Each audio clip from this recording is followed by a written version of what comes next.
สำหรับคลิปนี้ก็สิมาสบายดียามแรงเนาะสำหรับกิจกรรมยามแรงของเฮาก็คือสิแบบทุกๆมื้อหลังจากเลิกเวียกมาก็คือสิหดผักไว้แต่ตอนแรงเลยเนาะเพราะว่าตอนเช้าเฮาสิบ่มีเวลาเฮาใช้เวลาตอนเช้าสำหรับแต่งกินแล้วก็ห่างเครื่องเกลือมาอหย่างสิแล้วก็สิเตรียมเครื่องไปการเนาะทุกคนเนาะบ่แบ่งเวลาดีๆมันก็สิบ่มีเวลาเฮ็ดหยังเลยนะทุกคนเฮาก็เลยแบ่งเวลาสำหรับตอนแรงเฮาสิหดผักแต่ว่าหลังจากสำหรับวันธรรมดาเฮาก็สิมีเวลาหดตั้งแต่เว้นตั้งแต่ 5:30 นเนาะแต่ว่าถ้าสมมุติว่าเป็นมื้อเข้าการเฮาเลิกเวียกมาก็สิประมาณ 6 โมงปลายละเกลือมาอีหยังมานั่งน้อยนึงก็สิลงไปหดผักก็สิประมาณเกือบ 7 โมงแล้วเนาะทุกคนเนาะใช้เวลาประมาณ20นาทีก็สิเรียบร้อยหมดทั่วบ้านเลยหลังจากนั้นก็สิขึ้นมาคันหิวข้าวก็สิกินคันบ่หิวก็คือสิแบบเฮ็ดเวียกอันอื่นเกี่ยมของกินเฮ็ดกินตอนเช้าเนาะเกี่ยมแต่งเกี่ยมเครื่องสำหรับว่าสิเฮ็ดอีหยังกินแล้วก็สิล้างถ้วยล้างหยังเกี่ยมไว้เนาะมาเข้าอีหยัง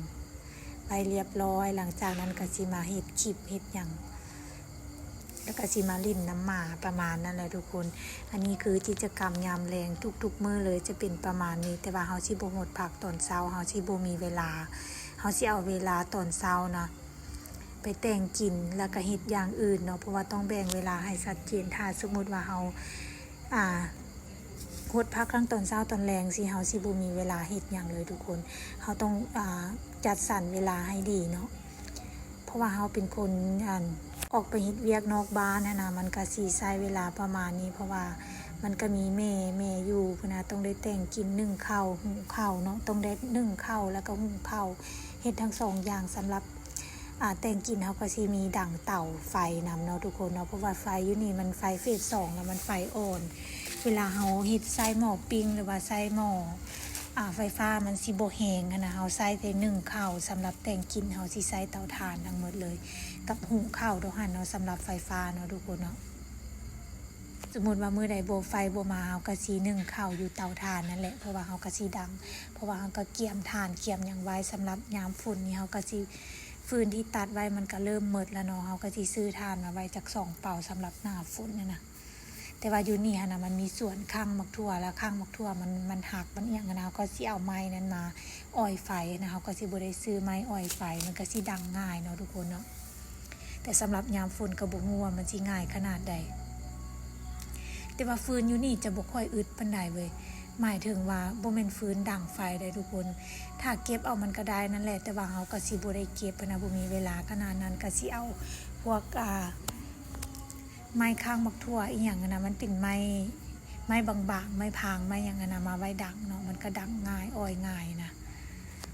สำหรับวันเสาร์วันอาทิตย์เฮาก็สิบ่ได้หดผักตอนเช้าคือกันเนาะเฮาสิแบ่งเลยว่าตอนแรงคือหดแต่ตอนแรงแล้วก็แล้วเลยแต่พยายามหดให้มันซุ่มๆเนาะแต่สำหรับเขาเอิ้นว่าอีหยังว่าปกติแล้วผักที่เฮาปลูกใส่กระถางอีหยังนะมันก็ควรจะหดเช้าหดแรงแต่ว่าเฮาหดซุ่มๆมันก็ได้อยู่ผ่านมาเฮาก็เคยหดบ่ามือหดมันก็งามอยู่นะทุกคนแต่ว่าหดให้มันซุ่มให้มันพอน้ำสำหรับเสาร์อาทิตย์เฮาก็สิแบ่งเวลาเลยแบบว่าตอนเช้าก็สิหลังจากแต่งกินก็สิไปตลาดซักเครื่องอาบน้ำให้มาแล้วก็ตอนแรงถ้าว่างก็พามาไปย่างเนาะหรือบ่ก็สิลงไปสวนนะไปเบิ่งกับเจ้าอยู่สวนแล้วก็สิไปถ่ายคลิปถ่ายอีหยังกลับมาก็สิมาตัดต่อคลิปอีหยังประมาณนั้นเนาะก็สิเฮ็ดจังซี่แหละประมาณนี้ทุกวันทุกมื้อเลยทุกคนแล้วก็สิบ่ได้ออกไปลิ้นไปเที่ยวอีหยังเนาะหลังจากที่ว่าวันเสาร์วันอาทิตย์ที่ว่าเฮานอกจากไปการหรือว่าเฮาไปซื้อเครื่องอยู่ในมินิมาร์ทอีหยังเฮาก็สิบ่ได้ค่อยไปใส่เนาะมีแต่เสาร์อาทิตย์ก็สิอยู่นำแม่แล้วก็เฮ็ดเวียกงานประมาณนั่นแหละทุกคนก็สิปลูกผักปลูกหยังก็แบบอันนี้มันก็แบบว่า